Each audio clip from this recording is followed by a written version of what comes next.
Well, welcome everyone again. Thank you for joining. My name is Rhea Lim. For those who have not met me, class of '07 BME, currently president of Rensselaer Club of New Jersey, which is the New Jersey chapter of the Rensselaer Alumni Association. I'd like to welcome you to Degrees of Freedom, where one panel at a time will be highlighting accomplished alumni in the area who've gone all different directions since they graduated from RPI, hence the name. Let's see. Okay. Today is our second panel in the series entitled The C-Suite Life, and we have three very amazing speakers today who have changed the world in executive capacities. First, we have Darcy Noreen, class of 2007, industrial management engineering major and an accomplished product leader in consumer tech. Next, we have Nick Kaiser, class of '07 as well, aeromechy with a master's in aeronautical engineering from '08, and Nick is currently the CTO of Intergalactic. And last but not least, we have Saeed Segatolaslami, class of 1974. Saeed studied electrical engineering and math, has held multiple executive roles, and has been telling me for years that he's almost retired. So we'll see how that goes. So thank you to all the speakers for joining tonight. And before we start, our speakers would like you to connect with them. The QRs work for you up there. That's great. And we're also going to be recording today's panel. So um, I'll follow up with an email, links to their LinkedIns, as well as a link to the recording. So you'll have all that. Okay, so now that I've gone through all of that, let's have the speakers give us an overview of their career paths. Let's start with Saeed, please. Sure.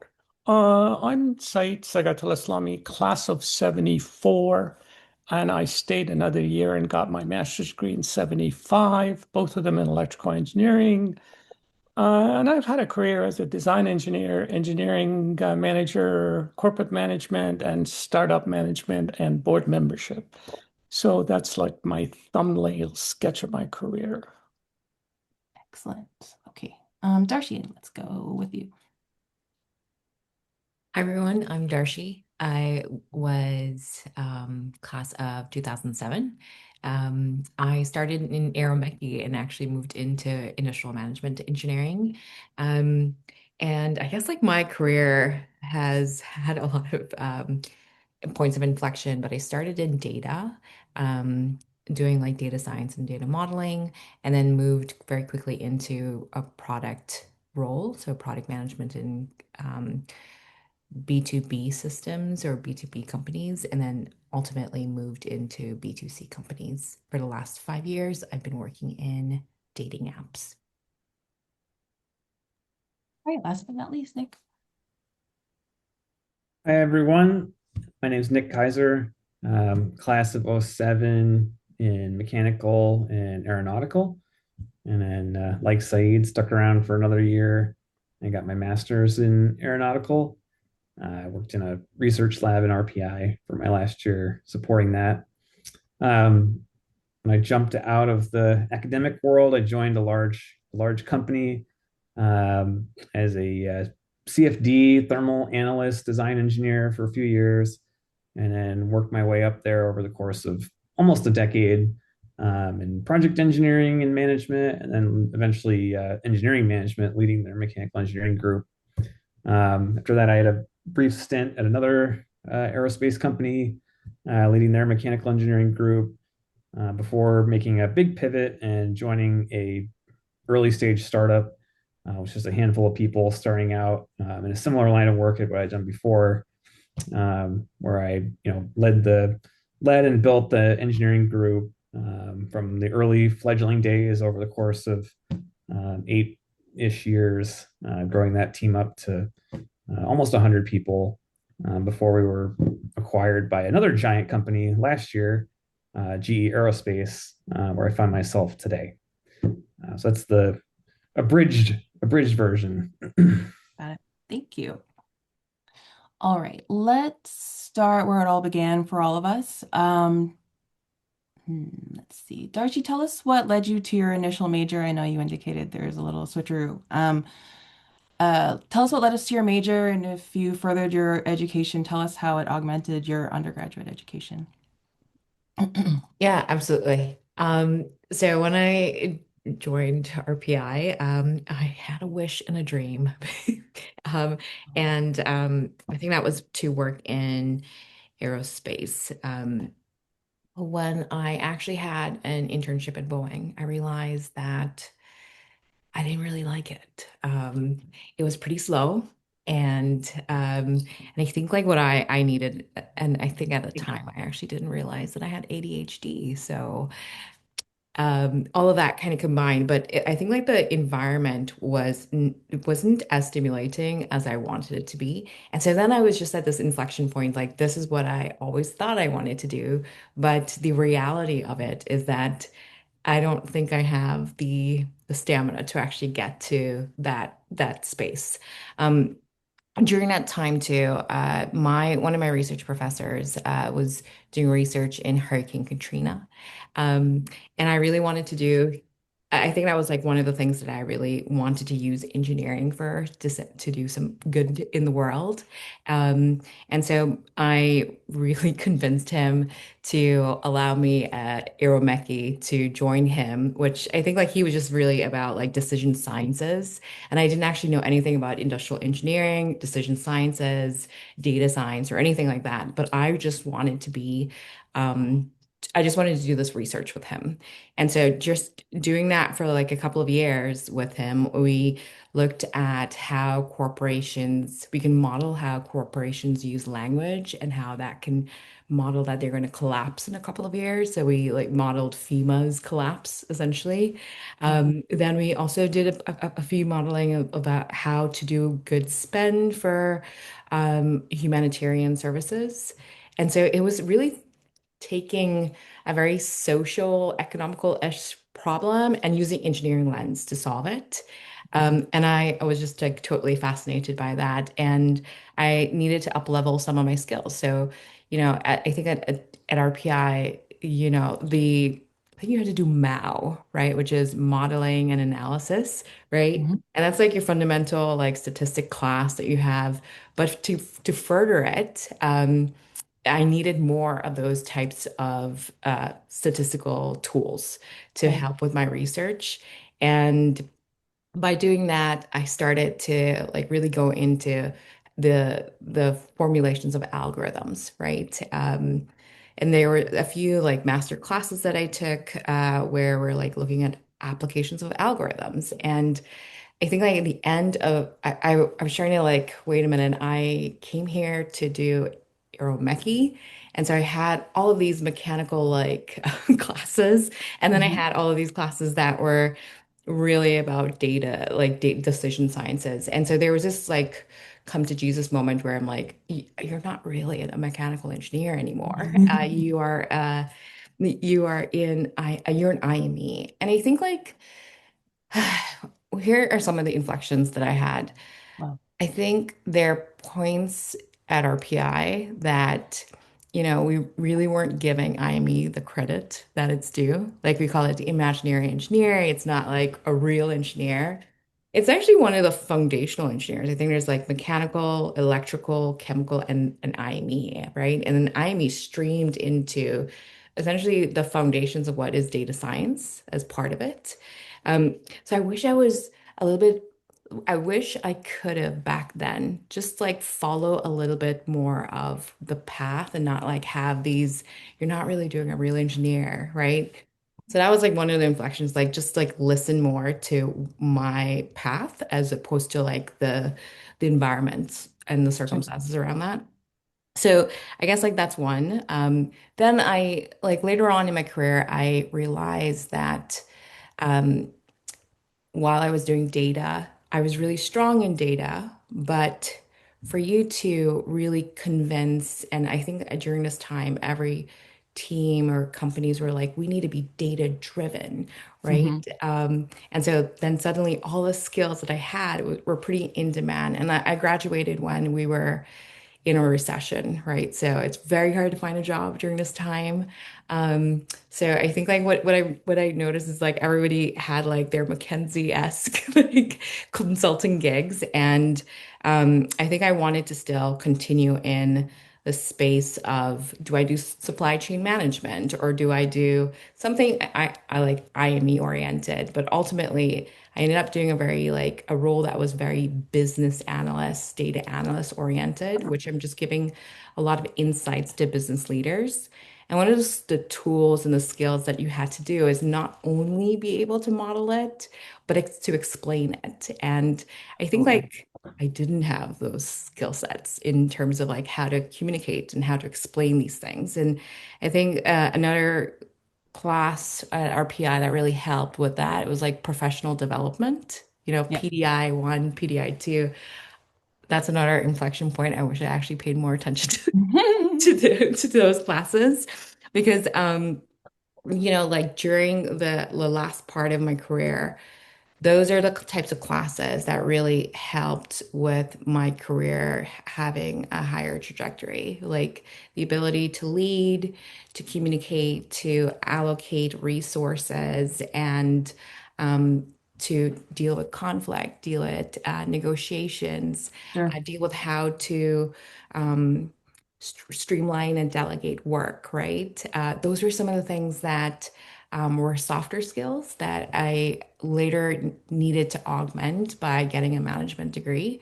Got it. So I got a management degree from Harvard to just actually help me with these types of skills, and I needed to up level to do that for my the ultimate roles that I had. So yeah, that's a little bit about my journey. And I guess like my advice really is if I could tell my younger self, it's to you don't actually have to follow a path that you're seeing everybody else do. It's really Yeah. good to do that. But like I think like if I could have been a little bit more bold and just like allowed myself the opportunity to explore and to fail and to like pick myself back up again, and then just think of it as a learning rather than a failure, I think I would have been so much better in my 20s. Hindsight is 2020, but I appreciate that sentiment. I think others must agree as well on this call. Thank you. Okay, awesome. Nick, so you stuck with Arrow. So tell us how you got to that, and how your master's sort of built upon that. yes, I did stick with it, although it's not what I arrived at RPI planning True. on doing.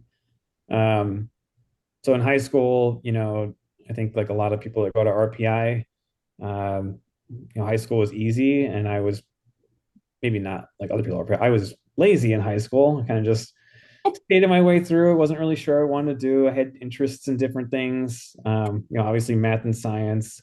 Actually had some interest in medicine at the time.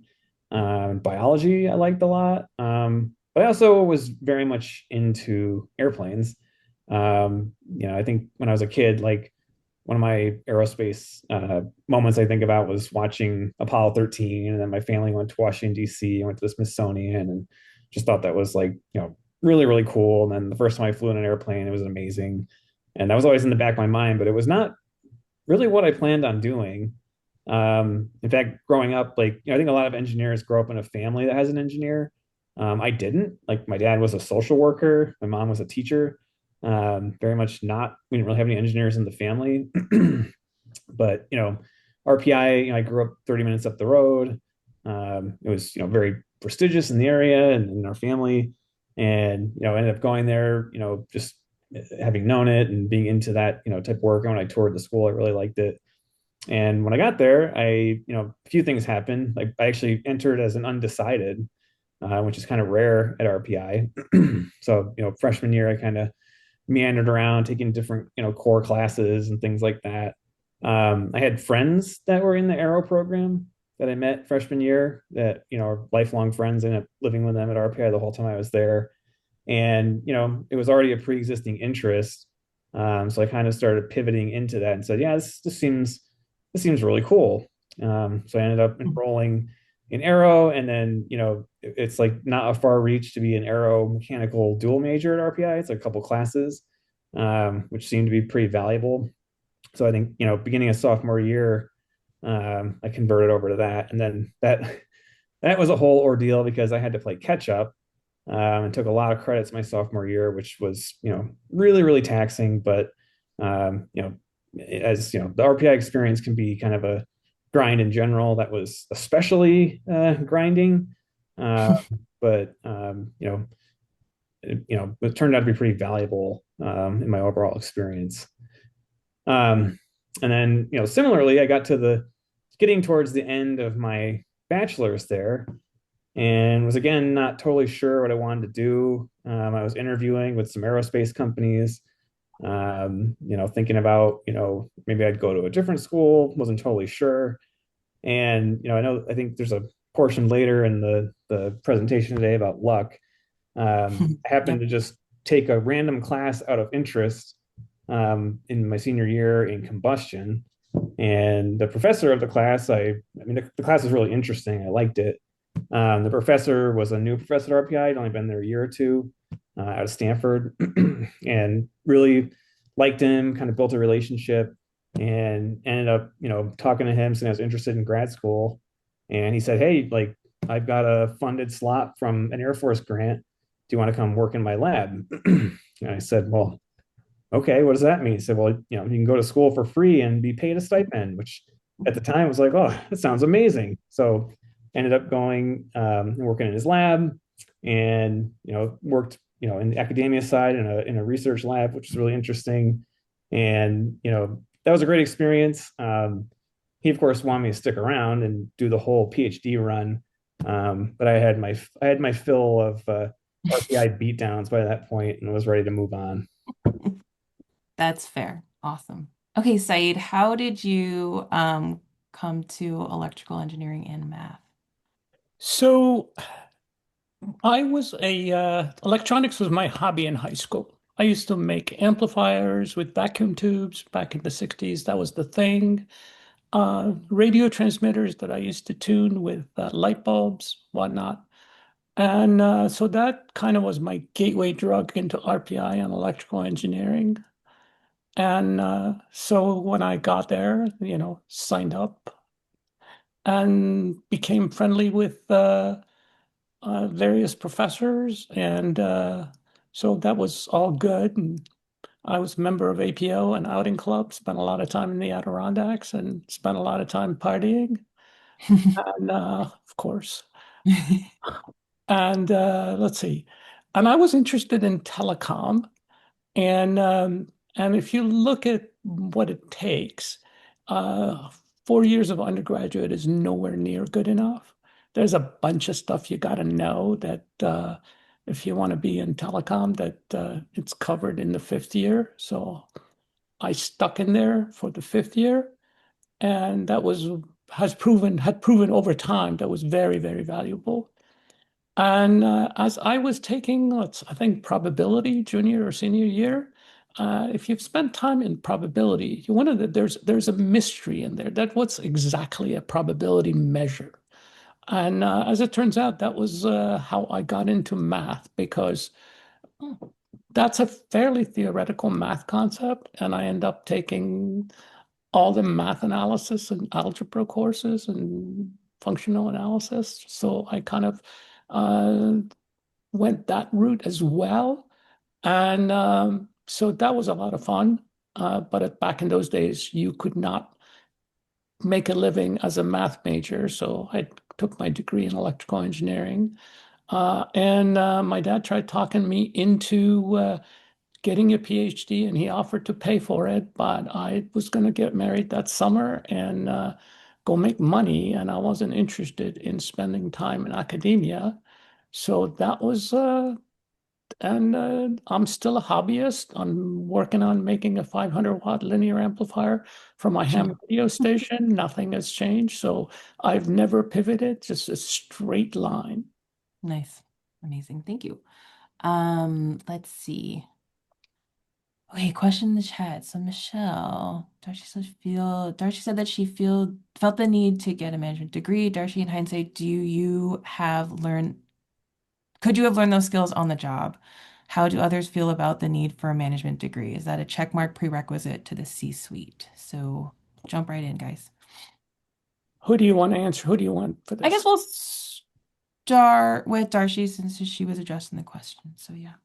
Um, No, I don't think it's a prerequisite, especially in tech. I don't even think a degree is a prerequisite in tech, to be honest. Hmm. Um, your skills are though, right?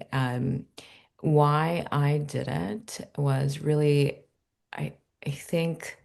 I thought I needed it, honestly. And it really was beneficial for me to do that. And I think like it's also the knack that I have. Like I have a general curiosity. Um, where if I'm using a framework, right, based on all of this data points that I have in the business, then I'm curious, like, what are other ways that I can frame this? And like I think management is something that doesn't I don't think it evolves very dramatically over time. So like those frameworks that have worked 10 years ago probably could still hold up today. And so I think like that's the way that I was approaching that problem. And so I would say it depends. Like if you feel like you have enough support in scaffolding in your company to be able to elevate your career, then I say like go ahead and stay and stick around and learn with that real life experience. Um, Most of the roles I had were startup oriented. And so I would say like a lot of it was like very limited scaffolding. You're kind of figuring out and flying by the seat of your pants, which works very good if you have ADHD, by the way. But I do think like I needed a little bit more of the framework so that I can explain concepts, explain strategies in the way that I was approaching those. Awesome. Next, Saeed, do you want to jump in? Well, it depends. Fair. If you're in a space that like not a lot of known and it's new space, probably, and a smaller space, probably like you know as much as anybody else. On the other hand, if you're in an industry that has been there for a while and like you know you have to live in that world, probably you need more. At least that's been my experience, having been chairman of a startup, president of a startup, and been a senior executive in a large company. So I would say the skill, it's just very different skill sets. And it's hard to be in a large corporation without a lot of, learning how to read income statement, balance sheet, and knowing marketing concepts, and knowing kind of customer loyalty concepts. And you Mhm. kind of need those things, but smaller business, you're making it up as you go. So Fair enough. Yeah, and I think I would just add like I don't I don't think you need a business degree per se, but it could certainly help you, or at least some classes. Like I think it would have been helpful to me early on or earlier on if I took like some of the classes Saeed's describing, like basic business accounting and things like that. Stuff you can pick up, working in an environment if you're in the right place. But you definitely could have a leg up if you had some training in some of those areas. Yeah, I think one point that we had when we had our discussion to prep for this was, um, I think it was in our conversation that you knowing enough to be dangerous or knowing enough to speak to it can help you even find the right expert to do what you need to do, right? So I think I those are mean, like if points, you're in the distribution channel, right? like, knowing Robinson-Patman Act is important, but Sure. you don't have to be an expert in it. You just got Right. to know to knock on the lawyer's door and say, "Tell Exactly. me how what kind of trouble we're going to get into here." An important question all around. Awesome. Thank you guys. Thank you, Michelle, for the question. Let's move on to your transitions into management. So, I think we touched on uh, this. Let me go. So, did you guys feel that there was a clear fork in the road when you started to to get into managerial roles? And did someone actually recognize that you were good at it, or did you recognize in yourself and did you make those opportunities for yourself? Let's start with Nick. Go backwards. So I had, I don't know if there was, well, yeah, I guess there was a big fork at one point. And it was later in my time at the first company I worked at where my, boss retired, and I was asked if I would take his spot, which was a big fork. Um, and I wanted to because, I had interest in growing down that road. I had some little things that happened along the way. I just did, definitely didn't get into engineering, going to school and start working with the plan of becoming a manager. But, I had some fortunate, funny things that happened in my life. Like I grew up in a family business where, I was 16 years old and was asked to go out and lead a team of people, doing sports photography. But, we had a team of people and customers that could be very mean and challenging environment, and it was my family's livelihood. So I had some pretty cool experience when I was pretty young. And then when I started working at Amatech, early on, I had interns that I led very early in my career. And again, even then, I wasn't thinking about it. But one day, my boss, who was a really good guy, we had a group of young engineers there, and he said, "Hey, like the young engineers all tend to gravitate towards you." And I was like, "Oh, I never really thought about that," which was cool and gave me, confidence. And eventually, like I said, when he retired, that opened the door to lead the mechanical engineering team. So, and I took that on. I was, 28 years old and found myself with a team of grumpy 65-year-olds that, well, just were counting the days to retirement. But that kind of turned into a fun experience as well. But that was the early things that happened that led me into leading people. Excellent. Saeed, did you have a fork in the road for you? Well, I was a design engineer at Bell Labs and was sitting in my office doing my thing. And I think at the time I was designing some chip or another. And secretary comes by and says, like, the department head wants to see you. And so I go into Larry's office, and Larry says, "You're being promoted to supervisor of this and Oh, this group. Here's a ticket. We're having a meeting on like new product introduction in the factory. You're coming." So that's like how I got into oh, management. got it. Excellent. Um, and uh, and then that was like my first job. And then my next promotion kind of came the same way. One day our VP calls and said, "Hey, you're going to be a director of this department." And All so right. those were the two. But then there was another one. I was running product line planning for one of the divisions. And like everybody was getting promoted from director to VP. And I go to my boss and say, "Hey, I know I'm not qualified to be a VP in this company, but how do you explain all these guys?" And he said, "Hey, I don't have anything to do with that. You got to talk to Mike." And Mike was our senior VP. So I go to Mike and say, "Hey, Mike, like, I know I'm not qualified to be VP in this company, but how do you explain all these other people?" And like 2 weeks later, I got promoted. Dang. Okay. Okay. And then another time, I guess that was my last promotion, our HR person goes to our senior VP and he says, "You know what? All the crap you're dumping on him, you better promote him, otherwise he's going to leave." Excellent. Okay. So, anyways, that was my one, two, three, four promotions. That was it. Amazing. Amazing. Darcy, tell us about your fork if there was one. So in product, you're responsible for like an initiative, right? And so your skill sets as a product manager, you're not really managing people, you're Mhm. managing this work, right? So like I'll Yeah. I'll use like a dating app, the algorithm team. There is a product manager who is managing what are the things on this roadmap. And so managing the work of engineers, but not having them report into you. Eventually, you become really good at like what you're doing. And I think like there's this moment where you're like a very good IC like an individual contributor.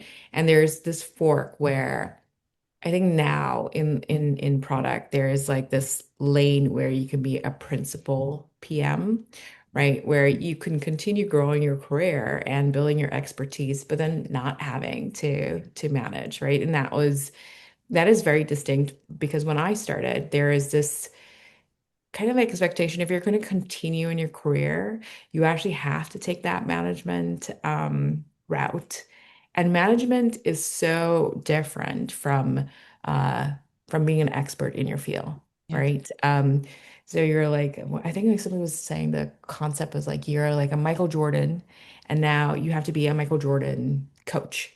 And that's totally two different types of skill sets, Right, right. right? And so I would say like I don't think I when I first got this opportunity to be a manager, I was pretty excited. I think I was just like, okay, there's more scope here. I can learn a new skill set. I'm going to manage people now. But that very quickly in that first couple of years, I absolutely hated it. To be frank, I was like, I want to be where the magic is happening. And then suddenly you're just like very much removed from it. So you're not in the weeds, you're not looking at the data, you're not really building out strategy anymore. You're just getting feedback from that, building out an org, building out a vision for the org, managing like different swim lanes.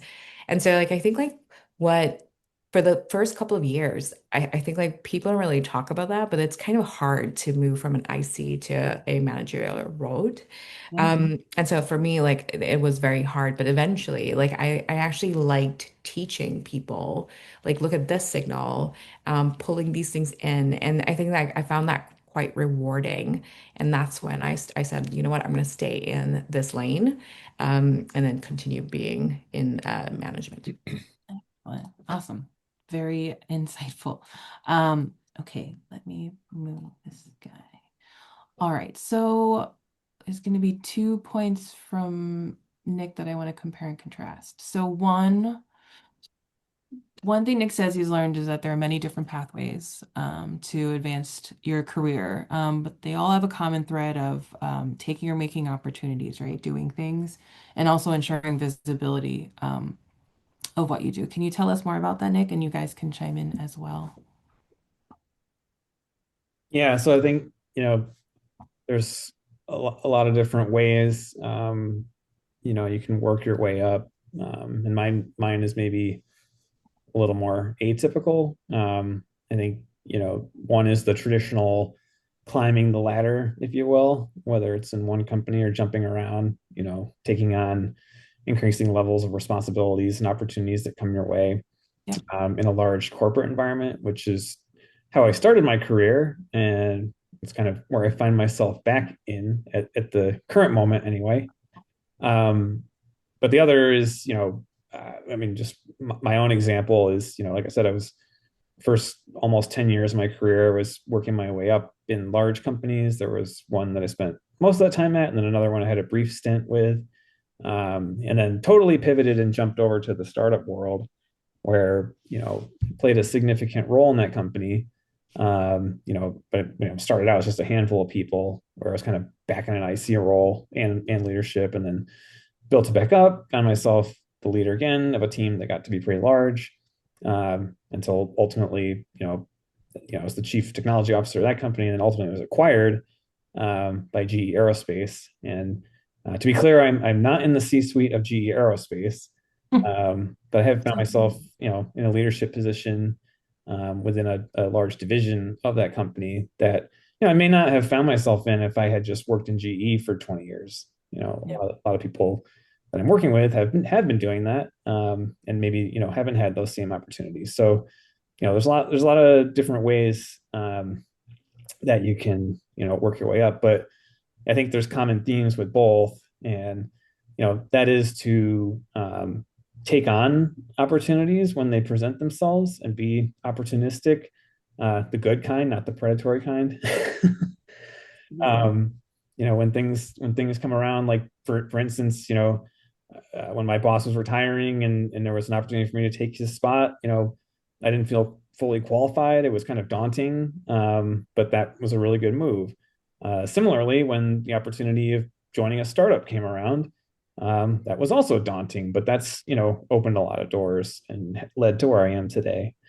So I think, going out, taking on opportunities, taking on difficult things and showing what you can do, are important things to do. And the other, I think Ray mentioned, They have to be visible to someone. So, certainly in a big company, that's a big part of the battle, is making your work visible. A lot of times, especially I think for a lot of engineers, they can be doing really good work, but it gets buried in the bowels of some massive organization. So it's important to find ways that gets presented to the right audience and gets attention and helps bring your way up. If you're a startup that gets acquired, that automatically puts a lot of visibility on it. We came in, our company was sought after by GE and there was a lot of interest in it. And when we came in, it was like we were the shiny new toy. So it already had a lot of interest in it. But just some things I've observed and lived along the way. I think Nick put his finger on it. You gotta do hard things. Yeah. Yeah. Yep. And also it's got to be visible things. Not everything that's hard is visible. At least like, for example, things that have helped me. We had a whole bunch of chips that were designed in NMOS, and you can't put NMOS outside plant. They needed to be redesigned in CMOS. And like, that's crap job. Like, nobody wants to do that. But I feel like I'll do that. Um, and that should get you immediately noticed. The other thing happened is one time the company got into a real quality problem. And our CEO decided to consolidate like 800-person QA organization under one manager and not What? anybody ship product unless that person says so. No Yikes. one would take that job. So I go to my boss and I said, "Hey, Alan, I'll take this job." And he says, uh, under one condition, you can never complain because nobody else wants this job. So, those are the kinds of things that kind of get you noticed. Yep, totally fair. Let's see. Okay, so the other point I wanted to contrast with that is the luck component. Nick already spoiled this point. Thank you very much. But you've talked about how much luck there is in reaching high leadership roles, whether or not it's your aim, right? Whether or not you have aspirations for that. So how, for each of you, how has luck played a role in your career thus far? Darcy, let's start with you. Sorry, Ray, can you repeat the question? Yeah. So how has luck played a role in your career so far? Yes. I think one, you have to have like the skill sets. You have to be in the right place at the right time, right? And then you need to have the right people noticing your work, right? So I just like piggybacking on like next visibility Yeah. point. But then you can have all of those things and then there's no like trajectory up, right? And so there are these moments, like I think like if someone's leaving and there's this gap here to fill, I would say at Hinge, which is a dating app, there is this point where I was working with the core experience, so the end-to-end journey. So everything from onboarding to getting off the apps. But then there was a massive gap in the trust and safety part of the org. So let's assume like it's a three-prong org, and then there's this opening here. And so like because that was an opening, it ended up falling into my department, and ultimately I'm leading two-thirds of the product team, right? And so it's like there's a gap who is best equipped to fit that gap. So you kind of luck into it. There aren't a lot of like I think one thing to note too is like when you get to like a senior director or VP level, this is not like every 2 years you're going to get a new role. You're kind of like stuck in those roles for a bit and you have to stay in that role.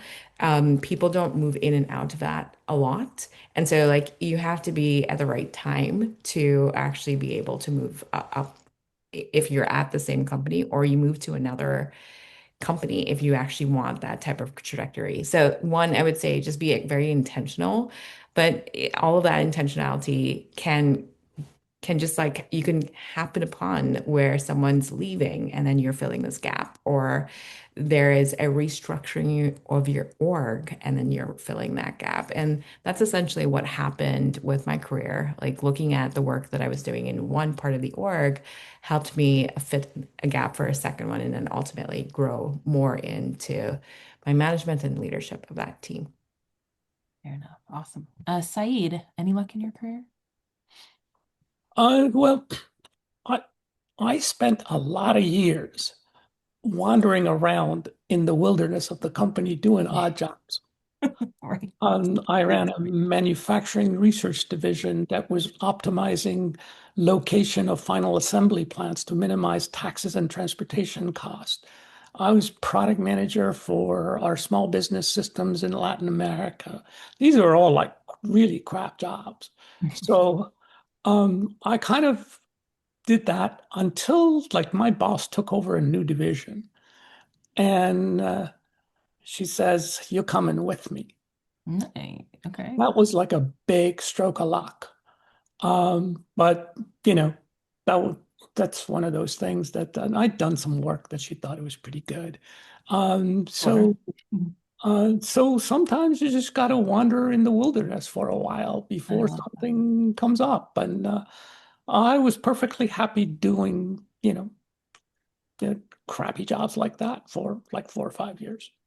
Fair enough. So a component of making your own luck by wandering Uh, without being lost and then being taken along for the ride. Love it. So Nick, any luck? Yes, many lucky things over the years. I think like there's some, you know, there's some luck that you just get, and you have to be thankful for. And then like tying into some of the other stuff, there's you get lucky to have opportunities afforded to you, and it's important that you jump on them. So I was lucky to be born where I was born in the world to the family that I grew up in. Sure. You don't control that.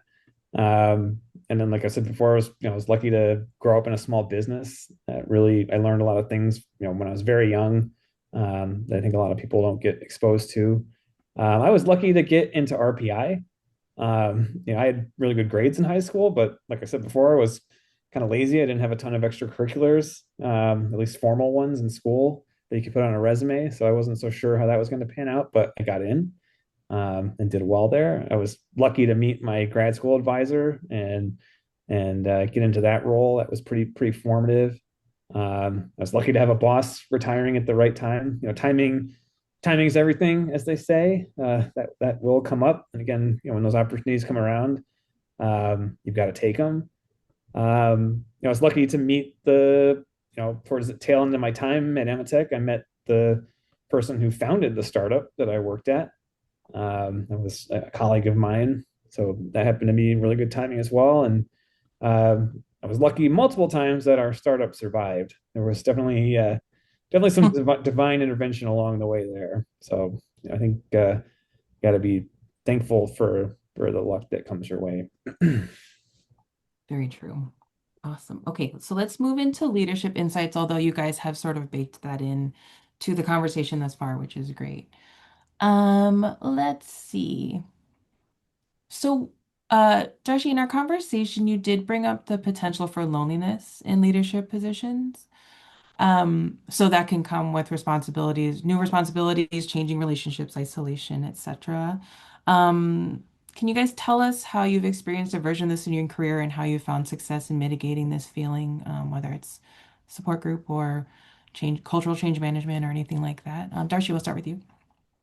Yeah. So it depends on the teams that you're in, right? But of course, if you're narrowing at the top, I generally like to brainstorm and speak out loud my ideas, right? And there's certain things that you have to do with your direct reports. Then there are certain things that you can say within the your peer groups. And so I think like generally you will find that it gets narrower just Mhm. as you get older, your friend circles start to shrink. Sure. So very similar, you'll find that happens in your career as well. And so some of the tactics that I use is really um, to lean on not necessarily someone that's in my division, but more so like if I'm working with engineers, what is the engineering leadership dealing with a type of issue or problem that you're trying to solve? How are they negotiating things? How are they thinking about prioritization of one thing versus the other? Sure. Um, And then I think like that's one. The next would be like you are going to have a large network, right? Whether it's from previous roles. And so like keeping in touch with the people in those networks is pretty vital. I think like sometimes I tend to get very tunnel vision. So like I move from one thing to the next and I'm just totally focusing on this new org. Um, but I think it's really important to step back and keep in touch with the people that you knew. And whether that's like just, sending them a text, reaching out to grab coffee, I do think like another I guess lever that I didn't realize in earlier in my career is like how important networking is. And that's Mhm. actually a way for you to balance that loneliness, get more insights into like how someone within your field is dealing with the same or similar problems by using your network that you have. Totally agree. Nick, how do you mitigate loneliness in your role? Yeah, I think Darcy had some really good points that I'd probably echo. I know for me personally, it is a real thing for sure. When I first became a manager, I suddenly had colleagues of mine and friends that are now my direct reports.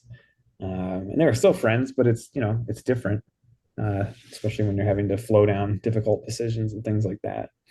Um, I've always, I've been fortunate, but also made a point of building relationships with, my fellow leaders. So you have other people to commiserate with. Again, I've been lucky to have some really good people that I've worked with over the years, and in the roles that I've been in, I have not been like the CEO or the manager of the plant that's kind of on an island. Like I've always had other leaders that I can commiserate with, and that's been really important. And then, like Darcy said, other people in your network or friends that might be in similar situations, like staying in touch with people like that is helpful. Excellent. Yeah, I think what's interesting in the first panel is that a couple of the speakers were really interested in putting together a peer group for entrepreneurship because it is such a unique experience that having a common bond of being an RPI grad seemed like a good way to reach out to expand that network. Saeed, have you ever been lonely professionally? I'm not well. So here's the thing. Yeah. At least where I was, um, there at my level, there were, I don't know, 50, 60 people. Half of them at headquarters, the other half in the field. Okay. Companies, 15, 20,000 people. And the next level is five or six, and then there's one. So it becomes intensely political. Yeah. And you've got to manage your communication super carefully. You you can't, and by the way, it's not that you can't trust people, but people talk. Like, so whatever you say, even if somebody is like doesn't even intend any harm, they'll repeat it. Yeah. And you don't know what that's going to do. So you just get really good at managing your communication, managing your relationship. Um, you know, what do you say? Who do you say it to? How do you approach things? How do you conduct yourself in meetings?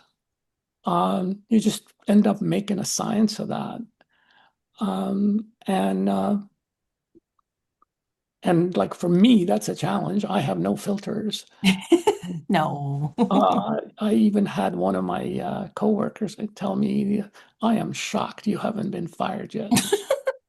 We'll get into that a little bit later, but uh, so uh, so you just got to manage that. Yeah. And mm, but you know, so as long as like I always had my family, I had my kids, my wife, so it was like not hard. I mean, I wasn't lonely. I mean, I had family.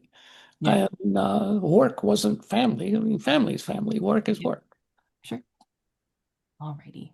Let's see. So Michelle had a question. As a young engineer working with management, typically older people, did you feel you were being mentored, or conversely, did you feel that you were updating them on current skills? And I'm sure that trajectory is way more different than we started, any of us started. So, um, Syed, since I have you on the screen, any thoughts on that question? Mentoring. Um, I don't know if I was ever mentored. Interesting. Okay. Um, I was running product line planning for one of the divisions, and me and my general manager, we used to have philosophical conversations. I Okay. guess we would qualify that as like mentoring. Yeah. But that's kind of about it. Okay. Most of the times, uh, I knew more than my managers did, and they knew it. So, um, I appreciate that. yeah, one time I was running QA, Yeah. and my boss says, when you're on a critical customer, we used to have these critical customer calls, like, something has gone bad. Like Yikes. we took down T-Mobile's call center or something like that. It's like, Sure. why do you ask the questions you ask? And it's like, if you know anything about this stuff, then you kind of know what matters. Um, Yeah. Good so, answer. no, I mean, I I was like really never mentored. I did try to mentor other people. Yep. I spent a lot of time, talking them through like, this is a situation. What are we going to do? How are we going to go about it? Kind of a Socratic method. Sure. But I don't know how much mentoring I got. All right. That's fair. Nick, what about you? Were you mentoring? Were you teaching? Combination? Definitely both.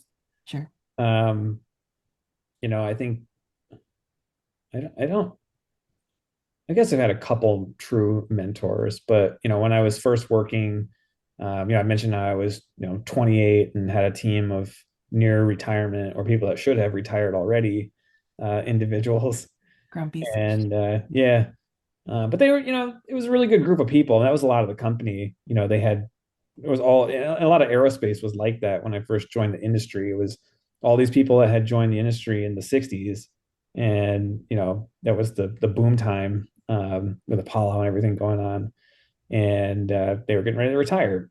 So that's what it was like, um, which was really good because I learned a lot, from some really really skilled and experienced people that had worked on a lot of really cool aircraft and spacecraft platforms and had really deep technical expertise. It was also really challenging. Sure. So I think they learned some things. Some were more receptive than others. We had mechanical engineers who literally spent the first half of their career using drafting boards and hated computers.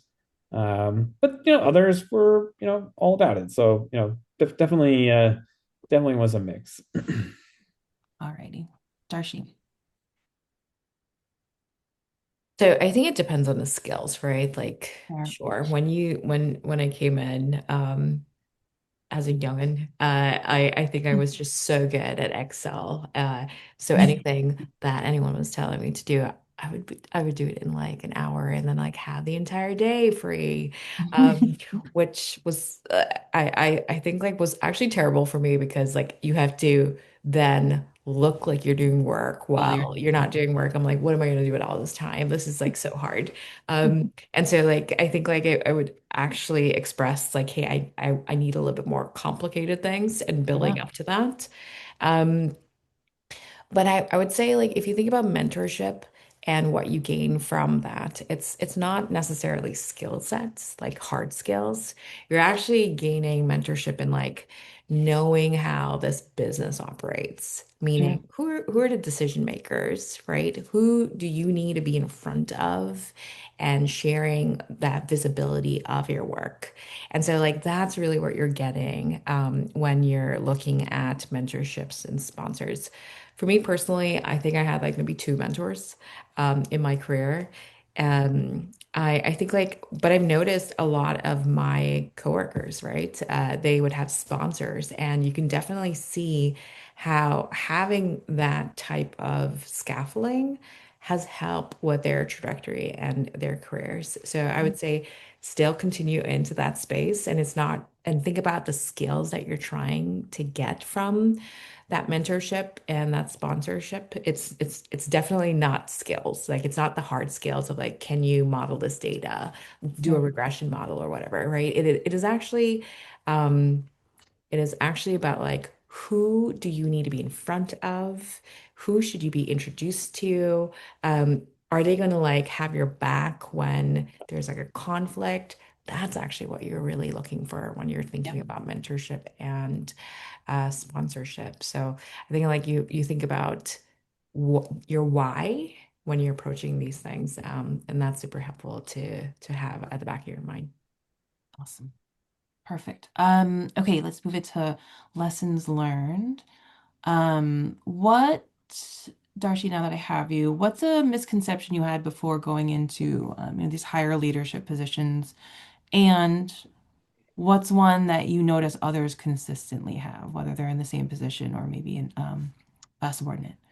I can definitely do this job, right? It's like Ooh. I think, do you know, like, um, do you know, like, oh, I would say, especially with consumer tech products, right? Like, I can't, and I absolutely love this. Like, if I tell people, hey, I build dating apps, the amount of feedback and advice, you know what you should do, like, right? That I Okay. get, even just like by regular users, right?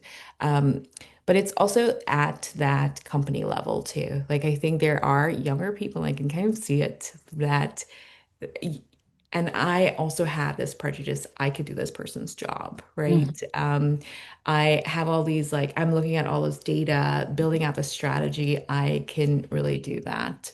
Um, Management and leadership is not really about just strategy. It's actually culture. Like, culture will eat your strategy any day, right? mm, That's actually what you're spending the majority of your time with. You're spending the majority of the time of like, what is a culture you want this org to have? mhm, It's about organizational behaviors. It's the psychology of that. It is negotiations, making sure that jobs to be done is actually being done. That's more like I think a lot of it is more about the operations of the business yep, rather than the glamour that it looks like when we're presenting. These mhm, are our numbers, and we were able to move it because of XYZ, right? I think like that's the you don't know what the day-to-day looks like, and when you see those all hands meeting and that curation and that presentation, you want to be in that spot, but you don't actually know what's happening behind it. I love that. It's so true, but I appreciate the confidence. Yes, Michelle, quotable for sure. Nick, what is uh one misconception you had and what is one that you see others have? You know the question. Yeah, I think, well, Darcy's is a really good one. Yeah, take hers. I see that all the time. I see it now at work, people that are ambitious and like, I can do this. And yeah, Which is you great. probably can do it, but you might not want to. Yes. Um, I know for me, like, when I was first coming up, um, and I think like unfortunately aerospace, has a lot of examples of bad leadership, at least historically. But I used to think like, oh yeah, a lot of the job is like managing and organizing work and directing work and you know giving strategic direction as to what everyone needs to be doing, which is part of it. But it's I don't know if it's a small part, but like a huge part is understanding people and building relationships with people. Um, you know, People are what drive an organization until AI takes us all out. Um, but people are what drive an organization, and bring all the great things and the work that an organization produces. But they're also very complicated, and everyone's different. And there's a lot of a lot of different people are driven by different things, and there's different dynamics. And understanding that and building relationships people and actually leading a team is a lot different than just issuing orders on what people need to work on. Saeed, what you got? Misconceptions. So my first job as a supervisor was managing 12 members of technical staff at Bell Labs. One thing you got to know about the members of technical staff, they all have at least master's degrees from a big name school, and they're highly motivated and skilled. So the management involves doing nothing. Anything you do is worse than doing something because that's how you manage highly motivated and skilled people is just get out of their way. So I kind of got this bad idea. That's what management is all about, doing nothing. And so as I moved up, it got harder.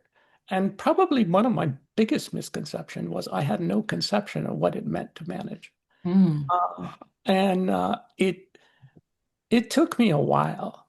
I kind of think I was VP of product management for one of our business units. That's about when I started figuring out what it was kind of like to manage. Because before that, uh, I kind of had either didn't do a good job or had this really easy management jobs because everybody in the group was really good at their job and you didn't have to do a whole lot. Anyway, that was probably my biggest misconception. It was not having a concept. Fair enough. Let's see, Michelle, what you have? Saeed, didn't you as a manager need to remove blockers that inhibited progress of your team members? From Michelle, Is that for me or is that for somebody else? right? Yeah, for Saeed. Uh, yeah, usually, you kind of have to fight for budget. You need, like, especially if you're an engineering manager, you need to make sure uh, your group gets the best work. Good engineers are like pirates. Pirates excitement, and they have swords and they're dangerous. So you have to make sure you get some of the best jobs in your group, and so like the flashy projects that have good resume value. Otherwise, you'll lose your pirates. So that's always a thing. There's always fight for resources. Like, okay, who gets into the queue first in drafting? Because like your supervisor's on your back for meeting a date, and if like nobody's cooperating with you, so you do that kind of stuff. As you move up, it just gets to be more of that. Again, at one point I was managing, I guess, about 1,800 people in 10 cities from Bucharest to Pune and everywhere in between. Keeping those guys coordinated is like a big problem. Keeping everybody motivated, what it takes to motivate somebody in Pune, India, is very different than what it takes to motivate somebody in Ho Chi Minh City versus Denver, Colorado. So those are the kinds of things you got to worry about. But that's just kind of like standard fare, that's what you do. Par for the course, right? Excellent. Um, where am I? Hee I've got it. We didn't do this one yet, right? Okay, so Darcy's another thing you brought up was um, that you wanted to discuss mistakes made, like things that lead to mistakes. As leadership comes with a lot of decision making and a lot of responsibility, right? Can you start off discussing a misstep or maybe a pattern of missteps that you can share whose recognition has fueled your growth in leadership and how that experience has shaped you going forward? Yeah, let's see. I'm not prepared for this one. That's okay, and we can always come back to you Um, if these guys want to jump in. But go ahead. yeah, let's see. What some mistakes that I've made. I think like when we think about what you own, like your department owns, Mm. and that autonomy that you get to play around with learning and experimenting. You have that full autonomy, you have the full control to do that. But I think like one of the mistakes that I fall into or like have fallen prey to me is the communication, right?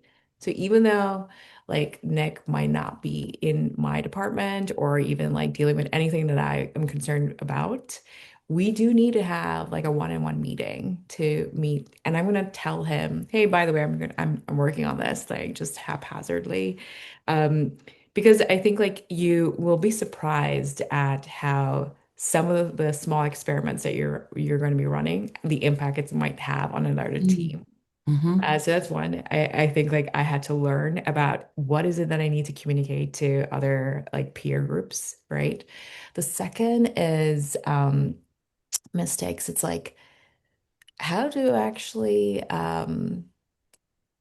how to communicate mistakes. It's a learning. And it actually is a learning. And I think like before I used to communicate mistakes is like, this is a mistake. I didn't see all of the cards. And I think it was just more of like I was shifting into accountability, right? Like I want to be accountable for this mistake. And the actuality is like none of these things are so massively impactful that it would harm the business. It harmed the business in a very short-term oriented space. And so I think like that's that framing too, like how are you communicating your mistakes is really powerful once you're able to mitigate the risks that you created. So just your fallback plan. And then lastly, I think like some of the mistakes that I had, and I think this is why I think a management degree helped me. It's more of like this like self-awareness and org behavior feedback. Like you will find leaders like all they seem to do is build decks, right? And so like one, get very good at building a very wonderful deck.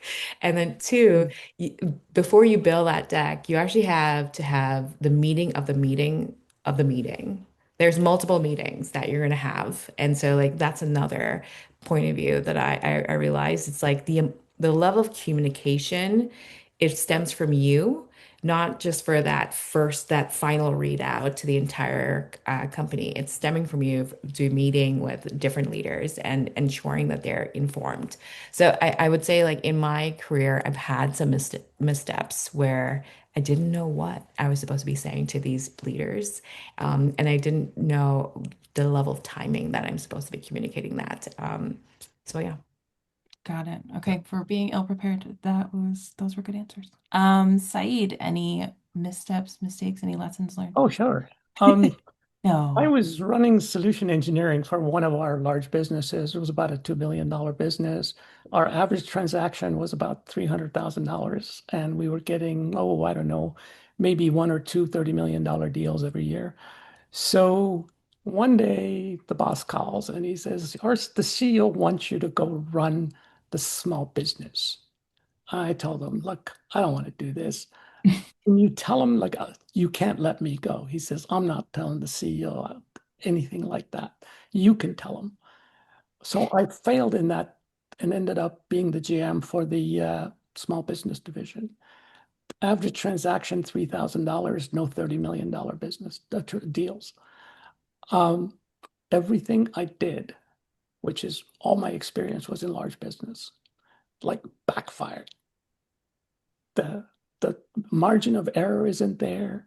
The nature of the transactions are different. So I set my career back a bunch, um, and ended up at the end just going back to large enterprise and doing what I knew how to do. So I should have been more insistent with our CEO that like, oh, you really don't want me to do this. But he looked at me and said, hey, you were product manager for small business in Latin America. How different can it be? Well, there's a big difference between being a product manager and being a GM. So I guess you all found out how different it really could yeah, be. yeah, So, yeah, yeah. well, there you go. I learned some hard lessons there. Well, um, it's always good to keep learning, so I appreciate that. Nick, no missteps, right? I have made many terrible mistakes. There we go. Nice. um, yeah, I'm trying to think through like what the best example to share is, but Darcy got me thinking, more of a general thing I think I've learned. And I think the environment is changing too for the better. But I think, certainly starting out, I think this is just natural when you're younger. You're always like terrified to make mistakes. Mm, And, and then when they're exposed or you need to present on them, the communication is really important, but, a lot of times you don't want to, or you want to sugarcoat it or cover it up. And that's generally not good. It's even worse if you're a leader of a team. right. I think, something I've learned, to become a more effective leader is, it really goes a long way if you have a team that, if you make a mistake, you you own up to it and you show like, how you are, what you're doing about it and how you've learned from it. And, it does a few things, it helps build a relationship with the group, but, also creates an environment where, a healthy environment where your team will start doing that. And it's what you really want. I think there's a lot of well publicized stories in the aerospace industry where this has not happened and things have blown up and people have died. And I think that attitude still exists. Like I've lived it in the industry, and it's not a good way to lead a team, and it's not a good environment when you're trying to do this kind of stuff. So I think that's been a big one for me. Awesome. Thank you. All right. So we will go into more general insights now, although you guys have kind of answered a lot of these questions. So thank you. Let me look at what we haven't. Okay. So very briefly, because I do have a couple of questions. So very briefly, to set up the question, Said, when we discussed this panel, you brought up in the 80s that in the 80s, middle management was widely removed so that companies could run leaner and be more profitable to varied results. Somewhat similarly, have you guys seen big changes in your workplaces due to the rise of AI, including broad workforce cuts or, any other more general observations that you have? Said, let's start with you. So when I first started work, microprocessors was just invented. Mhm. Software was just coming in the industry. It was we were transitioning from the analog world to the digital world. To Nick's point, an earlier generation that had gotten into the industry was retiring, and a new generation was coming in. And as managers, we had no experience with that. It Sure. was different. And so, and because people used to advertise they want software engineers that had 8 years of experience. Microprocessors hadn't been around for 8 years. Like, I don't know where you're going to find those guys. So it was just like that. And and so we went through a major, major transition. And there was a bunch of other transitions. If you noticed, if you look around in the electrical engineering world, there's nowhere near as many hardware engineers as there used to be, because things like VHDL and CAD tools have made electrical engineers enormously productive. And in my antenna tuner design, I've been using Google Gemini as my design review partner. It's Right. an amazingly good RF engineer. It hallucinates every now and then. It does stupid stuff, but on the average, it's amazing. And I advise the EE department students, and some of them are apprehensive about, AI and automation. And like my advice to them has been to embrace it. There was just an interview with the chief technical officer of Goldman, and he felt that like he was only doing a small fraction of what that the various divisions wanted him to do. So he saw the productivity enhancement as a big opportunity to do more, because he's already not doing everything everybody's asking him to do. So I would say I'm not in there in the AI world, but I saw two previous transitions, one of them with the modern CAD and VHDL on chip design, and the other one was with just introduction of microprocessors and software. And this is going to be big. I used to work for a company that made $30,000 word processing machines. And in 1982, IBM PC was invented, and the price went from $30,000 to $30. Right. So, as long as you're in the business we're in, you got to be at peace that somebody like you is going to disrupt your life. Yep. Anyway, that's my 2 cents.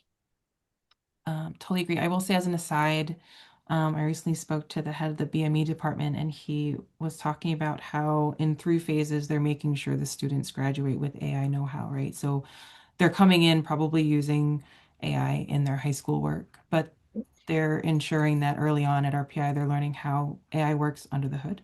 And then the next phase being that they learn how to use it generally, how to use it after understanding it.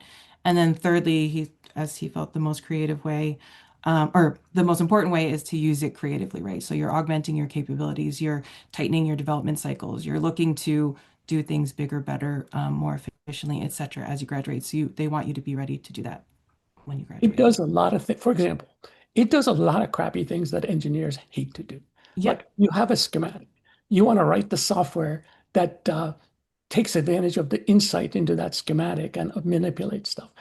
But like you want to check one against the other. You take the Right. net list and you take the code and you feed it to Gemini and it comes back and it says, oh, you have a typo here and a typo there and this kind of mistake here and that kind of mistake there. That's an enormous productivity enhancer and an Right. enormous motivator because now you don't have to do this dirty, ugly, horrible job of printing everything, putting them side by side and looking at them.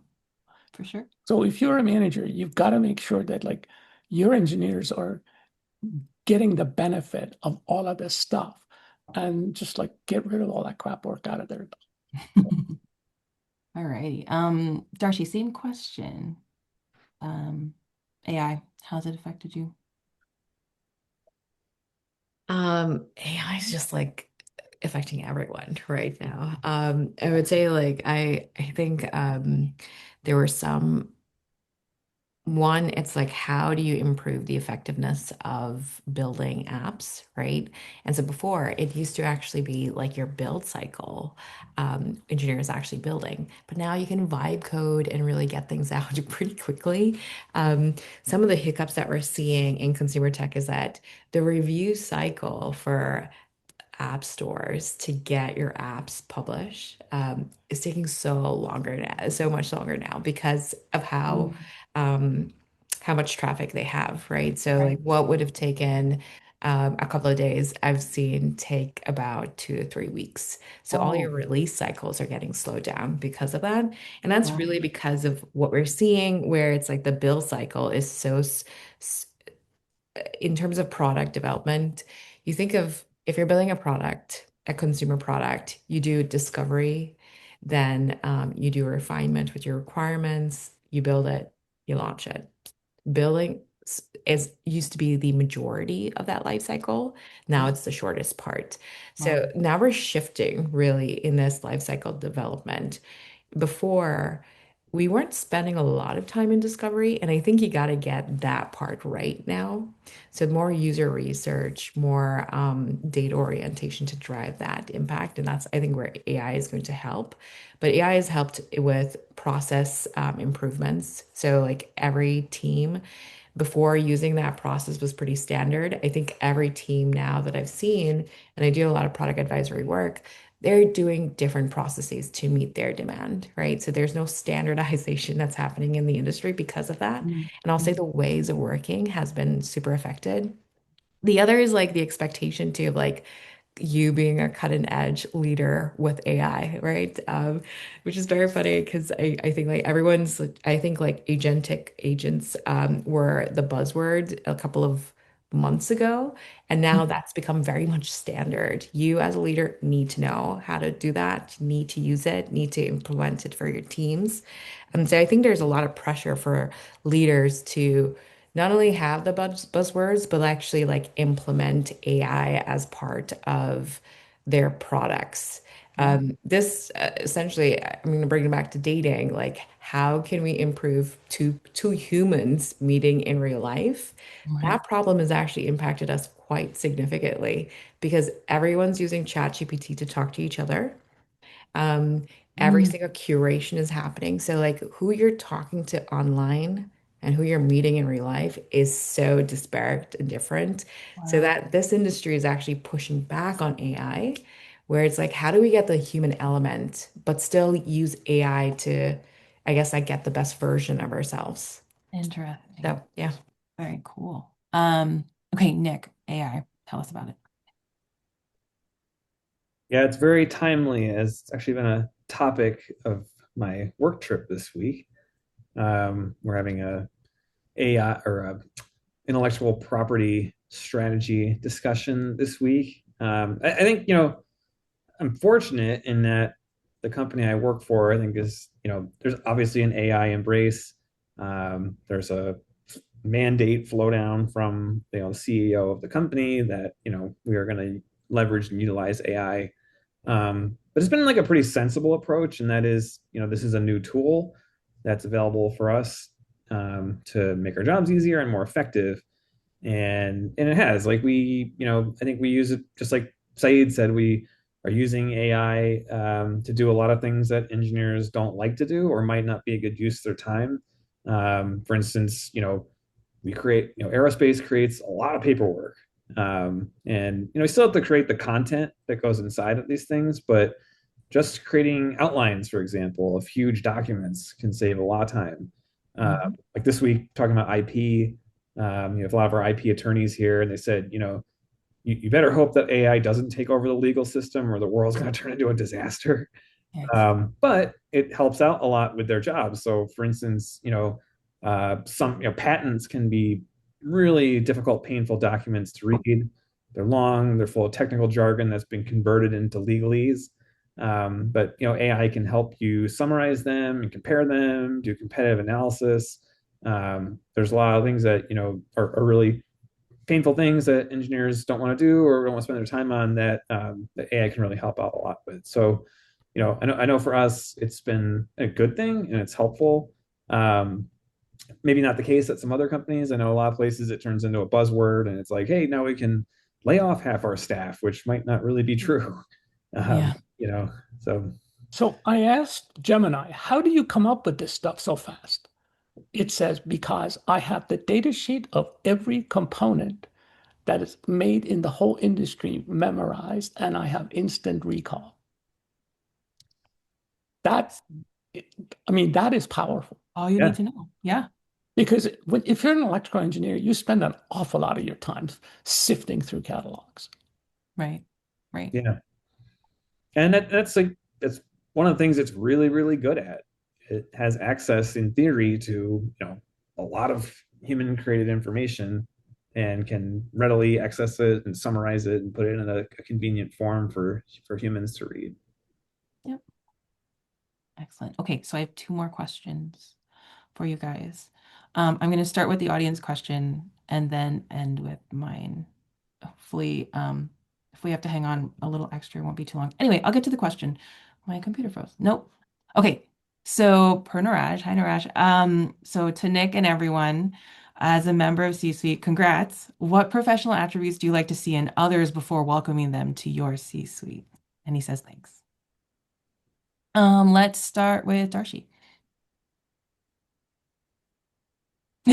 No, let's go to Saeed. What professional athlete? Professional attributes do you like to see in others before welcoming them to your team, to your C-suite, I should say. Um, Accomplishment. I'm a, Mm, I'm a fundamental believer in overhiring. nice. You want to run a big organization, and you want to be effective as a manager, and you want to look good. You have to have people who are better than you. You got to overhire. So I would say that was my rule, especially in the latter part of my corporate life, is just make sure that you got guys that are, people, you got team members that are like better than you. Love it. Andrew Carnegie wanted written on his grave, here lies a man who always hired people that were better than him. You'll be surprised Yeah. when you hire very ambitious and smart people and you don't give them scaffolding and structure, how much they're going to gun and be catty and to each Yikes. other. I will tell you, like I've had like where that's your job. Your job now is to like do a lot of conflict management. So I do think Mm, like some orgs, it's so nice to just like have people who are like aligned with the vision and like their scope of work. But Sure. once I think like you don't give them the scaffolding, it starts to be and because everyone's ambitious, everyone's like pretty excited. They want to move up in their careers, Sure. rightly so. And so like that just like I would say in tech creates a lot of chaos. And that's like some of the work I've had to do, where it was just to like help an org move forward, because it didn't have like clear swim lanes, clear scaffolding. So Got it. what do I look for when I'm welcoming someone else as part of the senior leadership team? Honestly, like you're looking for trust signals, Mm, right? And whatever that might look like for you. For me, I think like I look at how easy you're able to win influence across the org. And because you can't be a leader if nobody's following you, sure. right? No, I would say like what I've learned, it's not about being right. It's about bringing people along the journey. It's more about that rather than being right. So I look at signals for trust, which to me is like, what's your level of influence? What's your self-awareness too? And how are you able to like lean over the bridge and to like help with conflict, right? Like I'll try to like look at your conflict styles. I would probably, but how are you able to lean over to bring people along and get that level of alignment? That's honestly what I would look for. Love it. What you got, Nick? Yeah, that is good stuff. I think, to build on what Saeed said, I have a colleague and a friend who's made a career out of building startups. And, his one of the things he says is, you should always be trying to, um, put yourself out of a job Hmm. with the team that you build. And it's totally true. And I've done this before. And it can be uncomfortable, but that's really something you want to look for in the people that you bring in. Like they, just like Saeed said, they are smarter and better than you. And you put together a team that ultimately might replace you. um, I think the other thing, when I'm looking for people, and some of these things are harder to see, certainly in an interview, you might Yeah. not find them out until time, but like I always say, like, domain expertise is like the bare minimum. Like for a leader, you need skills that go above and beyond that, particularly, you know, respect for people and the ability to understand and work with people, humility and the ability and willingness to take feedback and learn and accept failure. And then, this is true anywhere. I think it's potentially even more true in a startup is to have grit and resolve, and the way that you react to difficult situations is really important as a leader. Some people, when they're under pressure, the worst comes out, Mm, and that's not who you want leading your team during the most difficult times. You want people that rise to the occasion and guide you through the difficult times. very true. Okay, I know it's at the hour. I have one more question. Please stay on if you can. So recently I read C.T. Nguyen's book, The Score. Allow me to set up this question. So in this book, he he talks about how to stop playing other people's games, right? So he has a lot of what I thought were interesting concepts.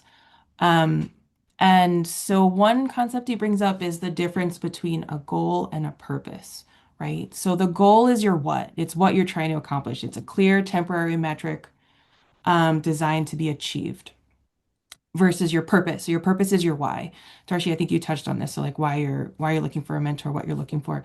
The why is your underlying value or experience, right? So for an example, when you're playing a casual game of cards with your friends, obviously your goal is to win, if you're me, but your purpose is to have fun with your friends, right? And so there may be a little bit of a conflict in that. In the book, he brings up that he plays video games with his wife and his goal is to beat her into oblivion, but his purpose is to spend time with her to enjoy time. So he's not looking at cheat sheets and he's not practicing over and over again to beat her. It's to have that time with her, right? So a question I have is, How would you describe your goal versus your purpose when you landed at RPI? And how would you describe it today, right? How has it changed? So let's go Darcy first. Mhm. I think I don't know if I had a goal at RPI and All right, and that's how okay. I think about a goal. I think I had a dream and a woman without a plan, basically. Like honestly, like I think like when I would say a lot of what when I was like a young like 17-year-old going to RPI, a lot of people put this expectation in me where they're like, you're smart, you're going to figure it Mm, out, right? I absolutely should have had like a little bit more. And mm, I think like that's one thing where, when you're smart, which everyone in RPI is, right? You may not have had the level of awareness. And I think like that's like when I think about a goal, that's something that is measurable. I didn't really have a way to measure how I would become an aerospace engineer, right? I think it was just mostly I had a dream and I wanted to go about and accomplish that. I When I joined RPI, I was 2 years in America from a developing country. And, like there was this like culture shock that I wasn't even like actually mentioning. I was just like, I'm so academically focused mhm, that I'm only looking at things from this very hard perspective. I chose RPI because it had aerospace engineering. It's like one of the top schools in the state of New York that has that. Um, I also chose it because, funny enough, RPI during that time had the most student body clubs that Oh, than yeah. any other private schools. And I was like, wow, this school is going to expose me to so many things. I wouldn't miss New York City at all. It was so different from New York City, right? And so like I think like I was just looking at things at um like paper level. Rather than that vibe and the feeling. So I Yeah. would say like I didn't have a goal because I think it was something that was not measurable. So if you're going to have a goal, it should be something that you can measure. You Right. should have some milestones placed into it, and then you Sure. should revisit that. Sure. But the overlining purpose that I joined RPN and was pretty excited about was I wanted to do something big. I wanted to change the world, right? And I really love that statement where it's like, why not change the world? And that was like this banner across the bridge.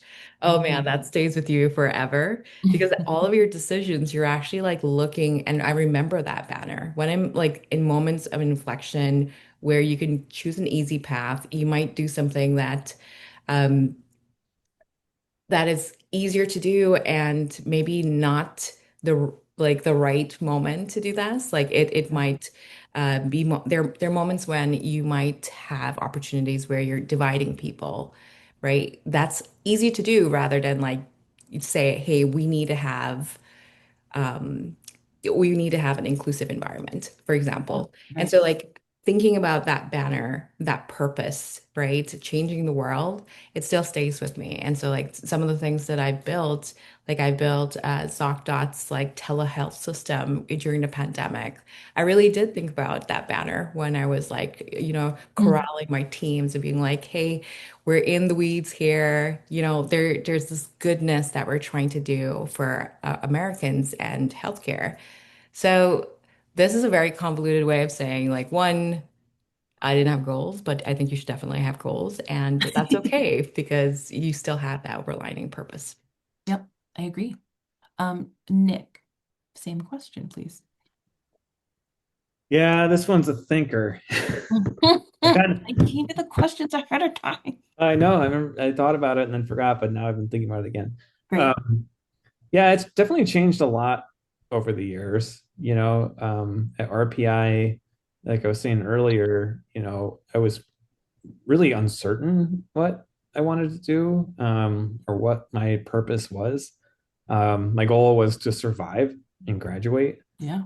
Um, and I don't know, that purpose kind of went all over the place. Have fun with my friends, and figure out where things are going. When I started working, I think my purpose became to learn and continue learning, and understand if this is what I wanted to do with my career and life and figure things out.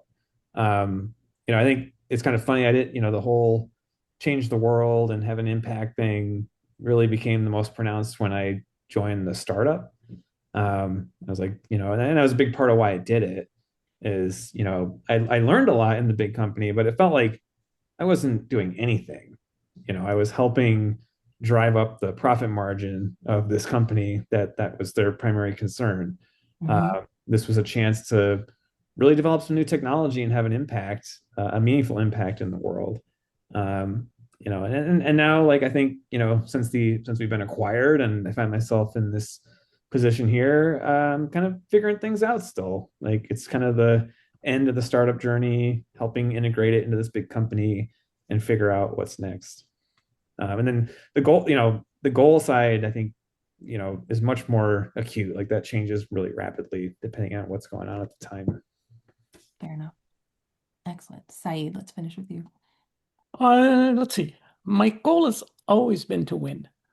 So Nice. at RPI, stay on the dean. I was on dean's list every semester, so I worked very hard Nice. on that. When I was an engineer, my goal was to have a design that goes into production, produces in high quantity, and doesn't come back, park itself at my door. When I was a manager, it was always to meet the departmental goals, meet budget, meet all our deliverables, maybe exceed them. So that's been always, and I always define winning in terms of, okay, these are our goals and we got to deliver all of them. And that's what winning is. Yep. And my purpose at RPI was have enough time to have fun. I was kind of a party boy at RPI, drank a lot. So I had a good time at RPI. And then after RPI, my purpose was to support my family, raise the kids, have them be responsible individuals, have them, kind of have a successful upbringing and life. They're all in their 40s and on their own payroll. So uh, that is, I got to find a new purpose. But anyways, that was my goal and purpose. Excellent. Thank you guys. All right. We are 9 minutes. I owe you guys 9 minutes, but I really appreciate your time, your expertise, your candor, and appreciate everyone that could join, even if they had to drop off. So we're looking to have future panels. We'll cover all different topics, probably starting up again in the fall. And yeah, I'll send follow-up emails for links and all the fun stuff we talked about today, maybe some quotes. And yeah, thank you guys very much again.